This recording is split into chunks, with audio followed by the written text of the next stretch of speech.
Hey guys, Ben Nash from Pivot Wealth here, and today I'm excited to be here with one of our lovely clients, Maddie. Maddie has just gone through the planning process just over the last sort of couple of months. So I'm keen to sort of get her down low while things are fresh and talk a bit about how she's found the process and what some of the sort of light bulb moments were for you. Maddie, welcome. Thanks for being here. Thanks so much for inviting me. Oh no, I'm looking forward to it. So I'm keen to, I suppose a good place to start, I think, Maddie, is that maybe you could just tell us a little bit about how, where things were at and what was going on before coming to see Pivot. Yeah, sure. So I won't say it was a total mess because there was some semblance of structure, but I didn't have a lot of control or visibility as to what that structure looked like. So I had seen a financial advisor prior to connecting with you guys. And I'd found through that process that it was a really rigid, inflexible, very much pitched at someone twice my age. And so I was really hesitant to engage with another financial advisor because I just thought, well, what's the point? If I'm consistently asked questions around where do I want to be in like 50 years time and questions that are geared towards my retirement, I don't know yet. But I was really impressed with the way I sort of had followed your webinars and some of your podcasts. I was really impressed at sort of the methodology that you had approached clients with. So with that in mind, I kind of looked at what I currently had and what I was doing. And I found that all the things that I was doing to prepare myself for, 5 years, 10 years retirement, were kind of very much disjointed. Like I had bank accounts set up that was supposed to do different things. And I had an investment plan that didn't really know what it was doing by itself. And I have a broker who's amazing, but like that was completely separate to everything else. And I'd not looked at tax or superannuation because that just seemed too scary. So I really knew what I needed to do was like put the pieces together. And as much as I'm capable of doing heaps of research, I just don't have the practical experience to be able to do it in a way that's effective. So that's kind of where I got to where I was like, okay, I think I need someone like Pivot to help me put the pieces together.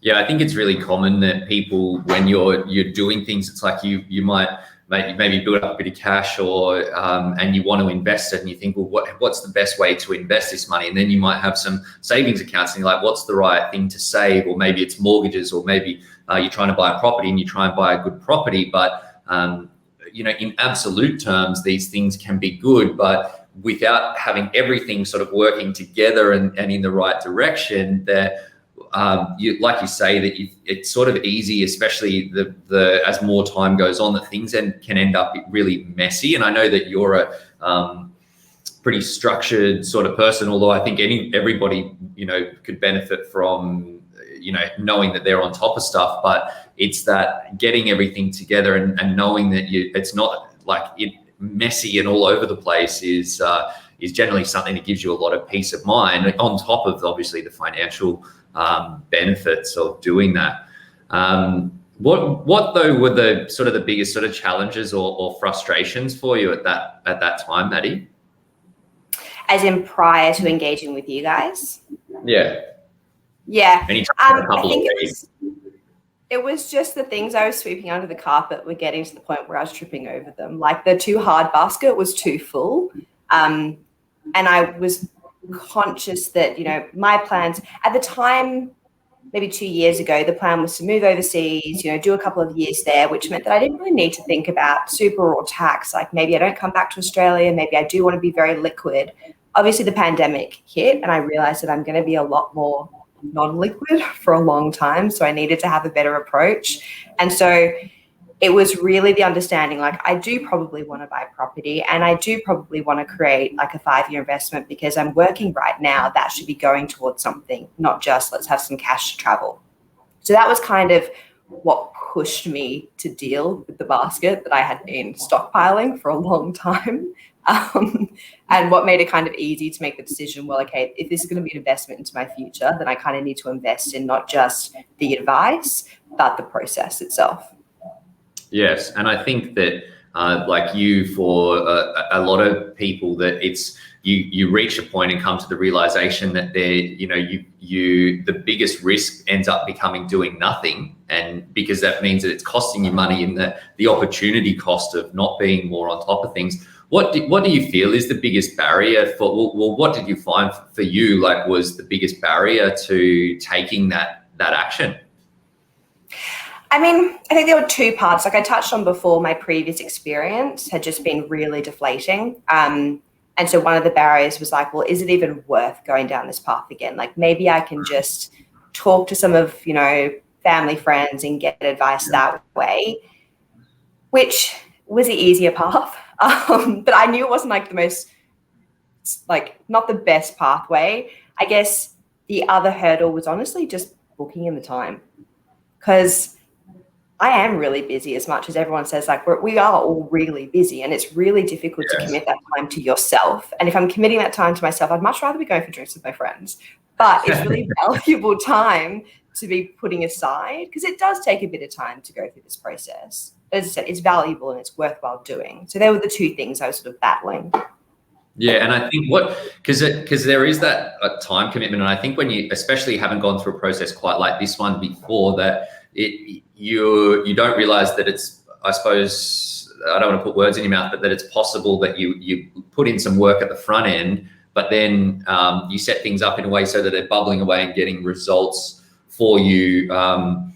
And then you can be going out for the drinks with your mates and that sort of stuff. Was that something that you found surprising in getting all the way through that process?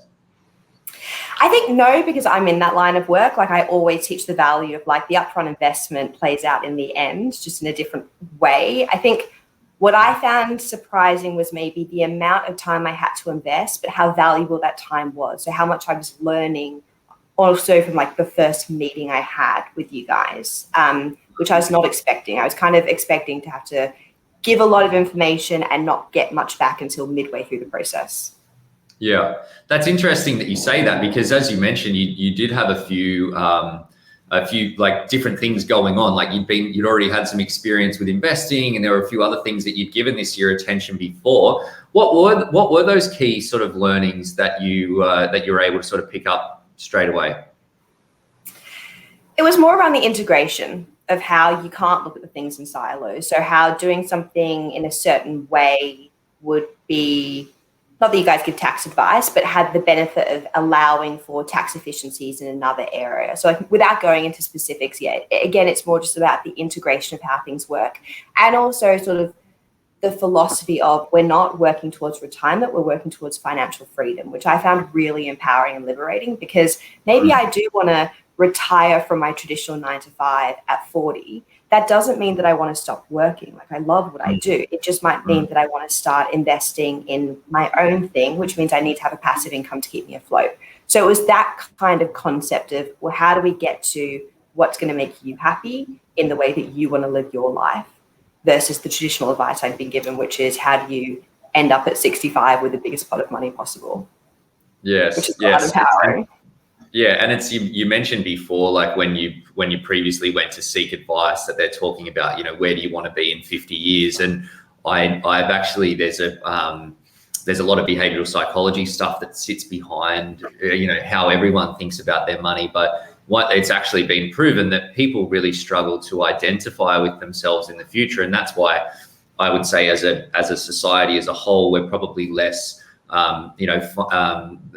less financially responsible than we could be. Not everybody, obviously, but just in terms of the majority, it's the same reason that we're, Western countries in particular have problems with their, weight and obesity issues as well, because we're not thinking about us having to deal with this stuff 10 or 20 years time, or the repercussions of that we're just thinking about what's that, let's have the double cheeseburger in the moment, and or that spending spree, and because it brings us that immediate pleasure hit. But I think that the point you touched on around a lot of people either think that's what it's going to be when they get advice, that they're going to have to try and say, well, how much do we want to spend in retirement,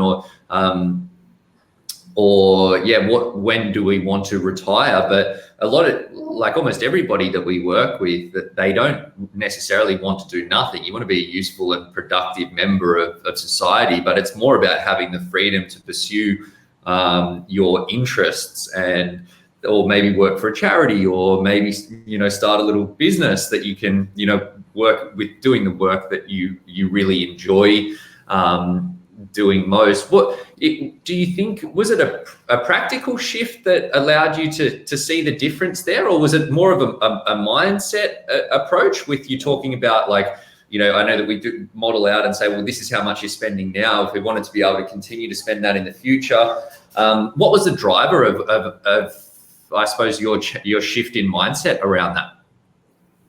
Yeah, like it was definitely the modeling. So to see at like a certain age, I could not add anything more on a year-to-year basis and still live as I am now. Obviously, I don't have kids, so like there would be a shift in that because your spending patterns change. But that was super liberating and really exciting because it kind of gave me a personal goal to work towards in a weird way. Like it gave me a look through into the future that was exciting, but wasn't set in stone. So if I wanted to work towards that goal, I could. If I wanted to push out that number, I could. If I wanted to bring that number forward, I can as well. Like it gave me the data behind how to sort of structure my goals. Yeah. And obviously we covered like a lot of ground, well, a whole bunch of different areas in your planning process. What are the top sort of 2 or 3 things that you felt had the biggest impact for you? I think understanding how mortgages work. And I know that sounds really basic, but I come from an environment where like mortgages are a bad thing and buying something that you can't afford is a bad thing because of the way the tax was structured, because it wasn't in Australia. So understanding that mortgages can actually be effective was just like a light bulb moment for me because it opened up the possibility for so much more. So that was sort of the first thing. I think the second thing is kind of not necessarily related to like what I could do, but it was just that I had support, which is a really nice thing. Like I think the other ways I've engaged in planning out my future, as I said, have been very siloed and have been very much like, what do you want to do, Maddie? And then being very uncomfortable with me being like, I don't know. Like, can you give me some guidance? So having that support from you guys has been really crucial in being able to workshop things together rather than it being a very sort of like unilateral relationship. So 2 very different things, but yeah, those were my light bulb moments. I think that it can almost sort of turn into a barrier for some people in taking action, that they think that you need to have crystal clear goals or, know exactly what all of the steps are that you want to do so that you can figure out how you could get there. But we obviously have the bias the advantage of having seen whole people go through it before, but it's often like goal setting is a process that you think about, well, what's actually important? Then what can I realistically achieve based on what I've got? And then you reshape your actual goal once you see the actual realistic potentials of what's going on with your money. Having gone through that process though, now how do you feel? Are your goals more concrete, or is it what you're working towards? Is it a bit more solidified as a result of going through that modeling piece? Yeah, I think so. Like I have at least a plan where if I do this, I'll understand where I'm getting to. So it gives me that kind of like margin either side to change my goals. I think when you have no look through, it's very difficult to even set a goal. Like you can set like, let's say a savings goal or a purchasing goal, like purchasing the house. But like once you've accomplished that, then what? So having kind of that overarching plan has allowed me to sort of channel my goals more specifically, and then build in buffer. So some things I'm looking at is like during the middle of the process, I got a new job, which my advisor didn't blink an eye. He was like, great, okay, we'll work with the new numbers you've given us, we'll change things as we need to. But in doing that, I pushed out the idea of purchasing a house, and so with that I've sort of decided, well, there's other things that I can do in the meantime. So it's given me both structure and flexibility at the same time. Yes, and knowing that it's oxymoronic, but it's there. It's true, yeah, and I think that people sometimes think that this plan is going to be a super rigid thing that you can't flex on, and I think again that turns into a bit of a barrier for people to taking action. That you think, I should wait until I get that next job or that next pay bump or whatever those things are, but really that we just end up waiting, and there's never a right time. It's just about taking that leap, but knowing that the flexibility is there when you need it. Maddie, tell us how are you feeling? How are you feeling about your money now compared to how you were feeling before going through this process? I definitely feel like I've got a lot more control of it.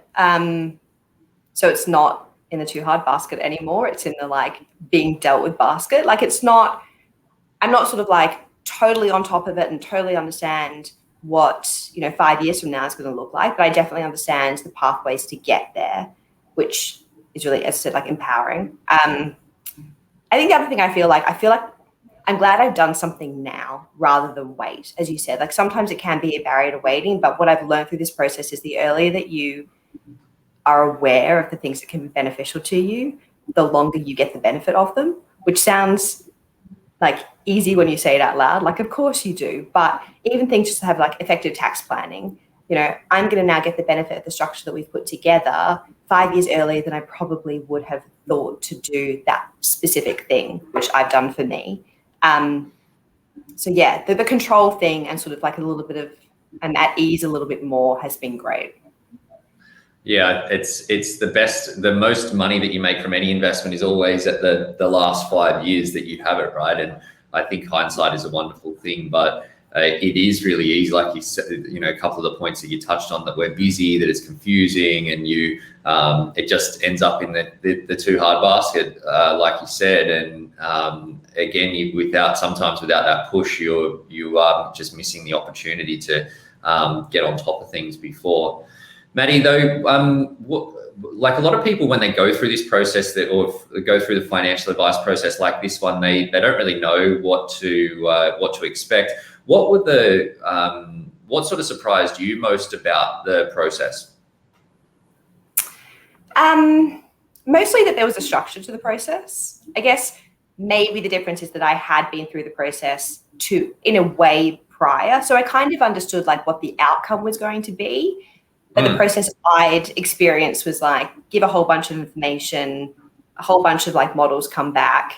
You kind of get talked through the models and you're like, that one sounds great. Let's do that. And then all of a sudden, like that's the rest of your life.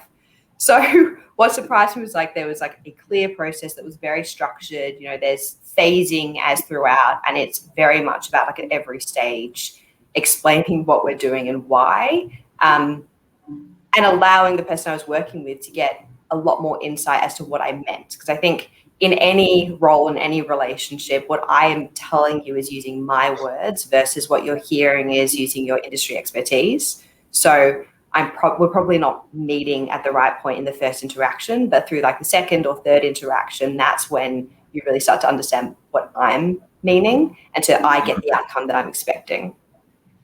Yeah, it is.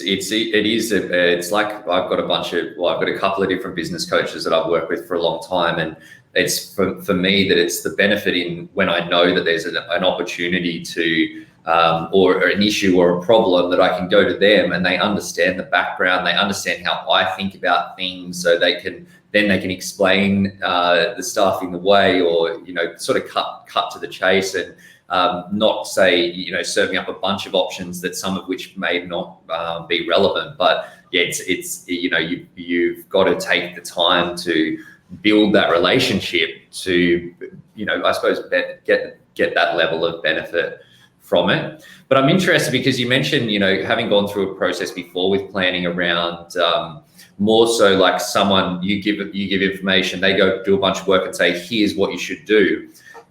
What was the difference with or shift from the approach that we took with the planning for you? I mean, the first thing was like the first meeting is not tell me everything about you. The first meeting was, I'm going to tell you everything about us and how we do it and what you should expect from this process and how we like to engage. And if that sounds great to you, then this is going to be an awesome partnership. But if not, that's okay. So that was like the first immediate shift where I was like, oh, okay. So like we're investing together. Like this is a true partnership. This is not just me getting a service. I guess at the next stage, at every stage, it was that level of education. It was this is what we're doing. This is why we're doing it. This is how we're going to do it. Here's the information I need from you. From this information, this is what's going to happen.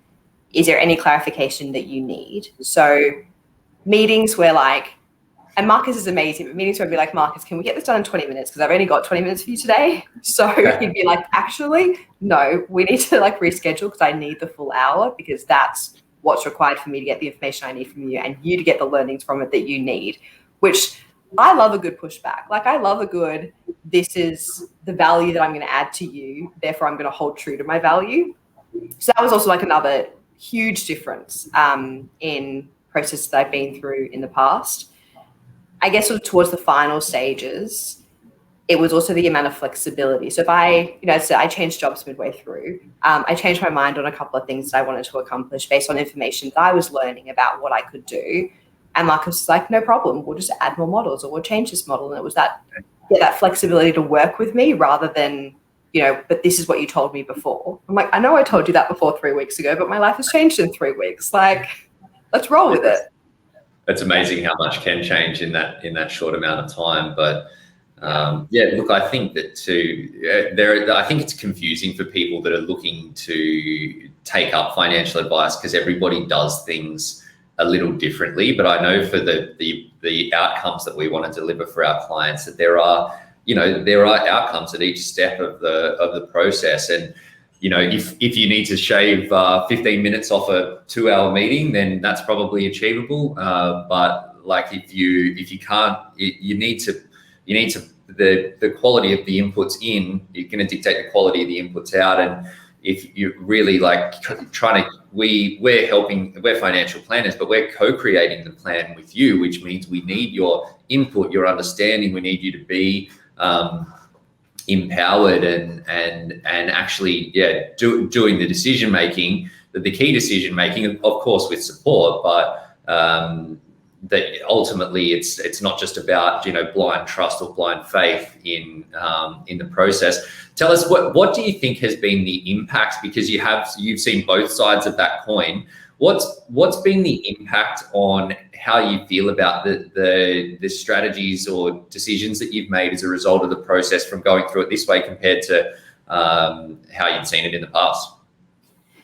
Yeah, I mean, like from the final outcome, when I was previously provided this is what you'll do, and this is probably not the most politically correct way of saying it, but like it felt like a old stuffy white man telling me what to do, which it was, because it didn't really reflect me. It didn't really reflect my goals. It was, you will have 3 children. You will want to do this. You will want to take 12 months off work for each child. You will need to, do something in this way. And I gave the advice back. I said, look, actually, that doesn't really feel like me or my plan. Like, are we able to? And it's like, well, no, that's what you've paid for. Versus the outcome I achieved with Marcus was very reflective of like who I am and what I wanted. So for instance, like, I don't know if I want kids, so maybe I want 2 kids instead, because I think 3 feels like too much at the moment. And I don't want to take 12 months off work. I want to take 6 months, maybe. I don't know. And I probably want a full-time nanny. So I wanted to see whether or not I could afford that or how to factor that in. So it was really down to like my personal choices, which, was a nicer side of the coin. Yeah, and I think that the benefit, one, that makes you feel good in the moment, and 2, that's more consistent with how your life is most likely to play out based on the things that we know now. But what we've found, and this is something that you'll experience over time, is that what that means is that you're then more bought into to what you're doing. You're more confident to make it happen, and that you make it happen, I suppose, more quickly or more easily or with more confidence than what you would if you just said, oh, this is just what someone's just told me, that this is my plan, and I think that I this is what I need to follow. So it's for us, obviously we're biased because it's what we do, but no, 100% though, like psychologically, I do feel a lot more bought in, even down to, Marcus is like, this is what we put aside for your spending. So try and stick within that so we can gauge whether or not that is the right number. And instead of just being like, whatever, like, I factored in 3 kids with like 3 years off work. Like I can probably afford to, take money from here. I've actually been like, well, actually, no, like I want to see whether or not this is the right fit for what I'm doing, because the plan reflects what I want. Now, the previous advice was probably more conservative, and there's a reason for it building in so much buffer, but I wasn't bought into the idea. I wasn't bought into my own future that it was planning out. Whereas the outcome I achieved with Marcus, I am bought in, like I have bought into it, and I do want to see whether or not the data is correct, so that the models will be reflective. Definitely. And I think that spending thing, and it's a small, well, it seems like a small thing, but it is really a big driver of the results that you get and the accuracy of what your financial plan is. And for us, I think, again, in my totally unbiased opinion as the founder of Pivot Wealth, I think that our point of difference is that we are really focused on results, and that's why we take the time to stress test the budget, stress test the savings plan, and because we don't want to put together a plan that's got, you spend all this time looking at these numbers and then you get all pumped up and then the rubber hits the road and you're just not hitting your targets. Like I've done advice like that in the past, and that's what sort of led me to take the approach and evolve the approach that we've got today.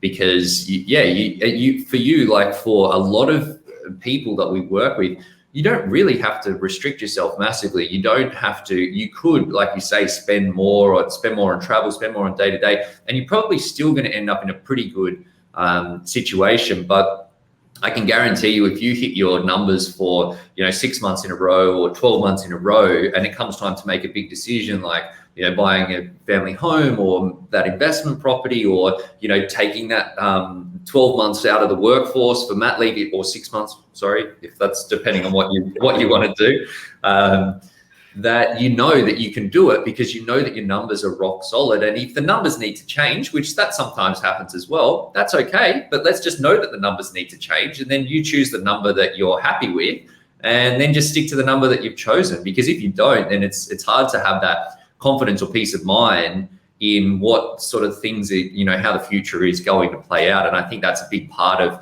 that overall sort of financial well-being, and being able to park that thought from your mind and get on with the things that are that you enjoy doing or want to be more involved in.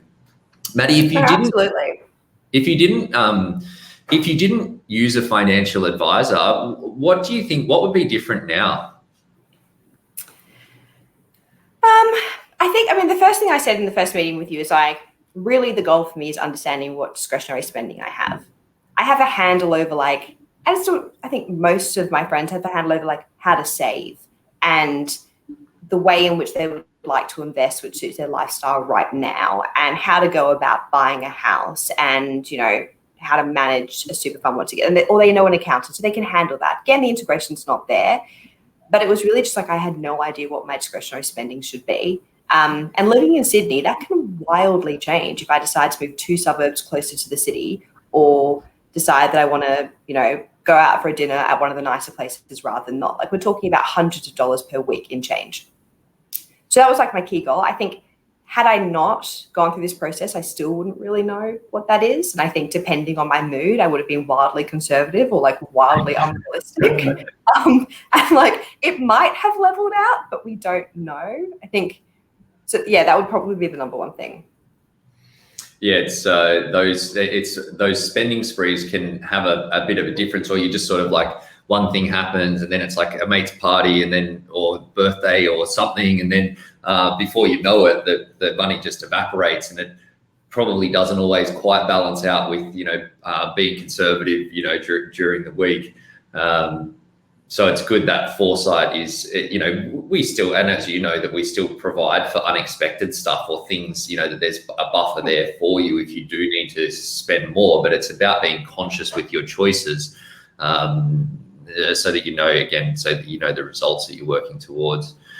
Maddie, what sort of situations do you think are best suited to having an advisor? Prior to speaking with you guys, I would have said more my situation where I unexpectedly had quite a large windfall that I wasn't prepared to manage, and I needed to work out how to make that work for me. So I would have said you need to have a certain amount of wealth backed up, or have certain kind of goals that you really want to accomplish, and maybe a shorter time frame. So let's say you're, much later in life and you want to buy a property which you haven't done, and you want to make sure that you have support in that to do it the right way. But having gone through the process, I honestly think anyone, especially people my age, especially sort of people, I'm 30 now, but when I came to you guys, I was 29. In your late 20s, as long as you have a full-time job and a concept of what it is that you want to accomplish, there's so much benefit in getting that look through. Because again, you can start putting your goals towards. I mean, I have worked with you guys now monthly because the things I need to set up, and I know that I'm time poor, and I will put it again back into the too hard basket. So I really need Marcus like on my back being like, I need this response. Please give this to me. Like, follow up on this email. Like, I appreciate that.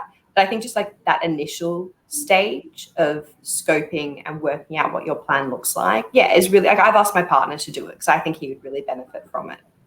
Obviously, he's not going to take my advice, but he'll see. You can just slowly influence him over time, though. Yeah. I think.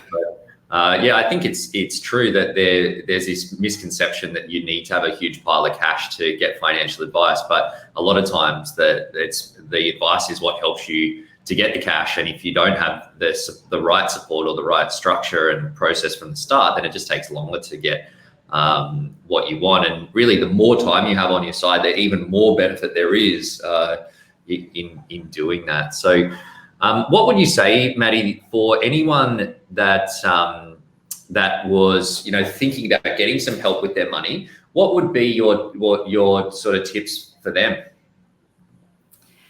So my first thing is like, just do it. But I really appreciated like following a whole bunch of different financial advisors sort of within Sydney, because my previous financial advisor was Melbourne, where I used to live, but it was quite difficult to engage with their style actually at the time. I think you guys would be fine remote, but follow a whole bunch on their socials, listen to their webinars, see how involved they are, listen to their podcasts, see their case studies. If they don't produce that kind of stuff, ask them for it, ask them for referrals to get a sense of what you're comfortable with and what style of engagement you would like. And then go to that exploratory meeting and see what it is that they can offer you. But you don't need to commit to anything up front, but you do need to commit to starting the process of investing in yourself and your future. Yeah, and I think to just add on to, or sort of pick up on what you said previously, that I think that it's a bit of a flag for me if someone's pushing like with their process, not being clear on what they do and saying, does this gel with what you want? Like you say, that sometimes where I think where advice can go wrong is that people are trying to be all things to all people, and they're sort of promising the world, but it's difficult to deliver on that for such a diverse group of people. Whereas, we have one process. Well, we have two processes for our new clients, depending on what sort of level of help you want. But every single person has the same, and it's like we cover the same approach the same way that you can. It makes it easy for us to say, hey, this is what we do. Yeah, does that sort of gel? So I think for anyone sort of listening along, that really pushing to get clear on what the philosophies are, so that when you go down the path, you're not surprised by anything, and you can take the time to make sure that those things gel, like you said, with the content and style as well. But Maddie, last question I've got for you is that you go through this process, you paid us a fee, working with us on an ongoing basis, which and paying ongoing fees that are attached to that. In your mind, what makes those fees worth paying? Actually, I really pushed Marcus on this. I was a bit of a dick about it because I really I was bought into the idea, but I really wanted to understand how much value I was going to get out of it. I mean, that's my day-to-day job, is proving out the value of our solutions and proving out the value of like a committed approach.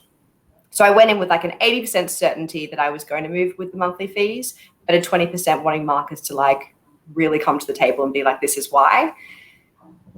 For me, what it was is just that being time poor. I wouldn't have done it otherwise. It would have been a plan you guys gave me that I would have spent, 4 months sitting on my desk, would have then had like a push and been like, okay, I've got to do something about it. But it would have taken me probably 12 months to put into action. And there's been moments with the plan where I've just like not understood it and been like, Marcus, I need to get me on a call right now because like I don't know what I'm doing here or there. Like this doesn't make any sense to me. So it's really being able to outsource the stress to someone else so that I can focus on moving the goal and like getting towards the goal rather than the admin side of it. Like it's just outsourcing the admin, but it's also getting that ongoing advice. Like the thing I said, changing jobs, or I changed the way in which I wanted to do something, or there was a structure of something that I was like, actually, that doesn't feel right anymore. And it being flexible to change. I wasn't stuck with this just like report that was just a piece of paper. It's a living and breathing structure now around what I want to accomplish. Yeah, and I think that that ongoing,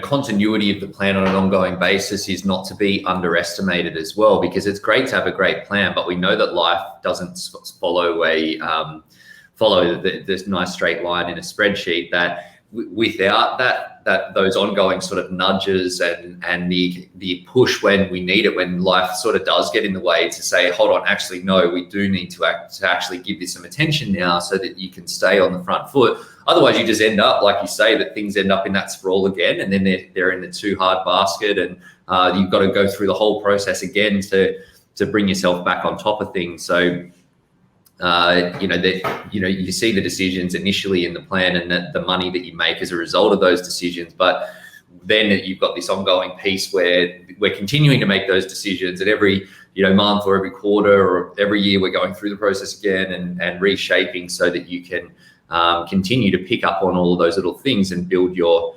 momentum faster. But Maddie, really appreciate those tips. Appreciate you taking the time. Some great insights there. Thanks very much for joining us. Thanks so much. Have a great day. Cheers, team.